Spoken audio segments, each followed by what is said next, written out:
انقلاب فرانس اور French revolution جو ہے وہ یورپ میں سب سے پہلے ریولوشن فرانس میں آیا. کون سی جگہ پہ ہم لوگ؟ یہ ہے شاتو ورسائی. وکسائی. ورسائی یہ شہر ہے. اور یہاں کا جو بادشاہ تھا اس کا کیا نام تھا؟ لوئی 14. لاسٹ وہ تھا جس وقت ریولوشن آیا. جی اچھا. 24 جون 1789 کو انقلاب فرانس، اور ٹریٹی یہاں پہ سائن ہوئی تھی وہ. جی جی. انقلاب فرانس بڑا مشہور ہے، تو یہ اس جگہ پہ ہم موجود ہیں اس وقت. تو آپ دیکھیں بہت بڑی جگہ ہے یہ. تو یہ ابھی ہم انشاءاللہ اندر جائیں گے اور آپ کو میں یہ ویڈیو آخر تک دیکھیے گا.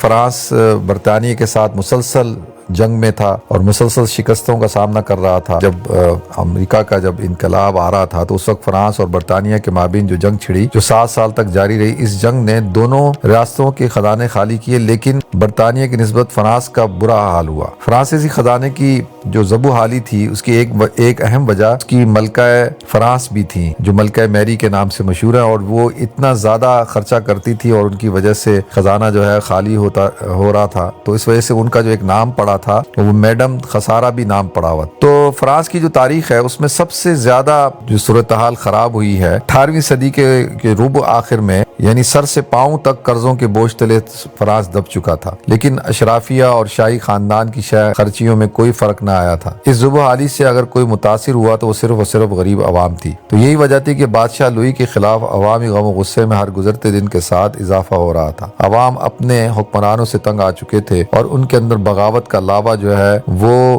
ابل رہا تھا. لوگ جو ہے روز نئے ٹیکسوں سے تنگ آ چکے تھے اور امریکہ کے اندر بھی ایک انقلاب برپا ہو چکا تھا. تو لہذا عوام نے اب یہ طے کر لیا کہ بھائی کسی طریقے سے اس نظام سے جان چھڑائی جائے. اور پھر اس پر سونے پہ سہاگا جو ملکہ تھی کہ جب احتجاج ہو رہا تھا تو اس سے پوچھا گیا، اس نے پوچھا کہ بھئی یہ لوگ کیوں احتجاج کر رہے ہیں؟ تو کہا کہ ان کے پاس کھانے کو روٹی نہیں ہے. انہوں نے کہا اگر روٹی نہیں ہے تو بھئی یہ کیک کیوں نہیں کھاتے؟ تو اس قسم کے جملوں نے لوگوں کے اندر اور غم و غصہ جو ہے وہ بڑھا دیا. تو لہذا لوگ جو ہے وہ روڈوں پہ گھروں سے نکل کھڑے ہوئے، روڈوں پہ آ گئے. 1789 میں شروع ہونے والے اس انقلاب کو روٹی یعنی بریڈ کا انقلاب بھی کہا جاتا ہے. اور بالآخر 1000 سالہ بادشاہت کا خاتمہ ہو گیا اور فرانس آئینی طور پر لبرل جمہوری ریاست بن گیا.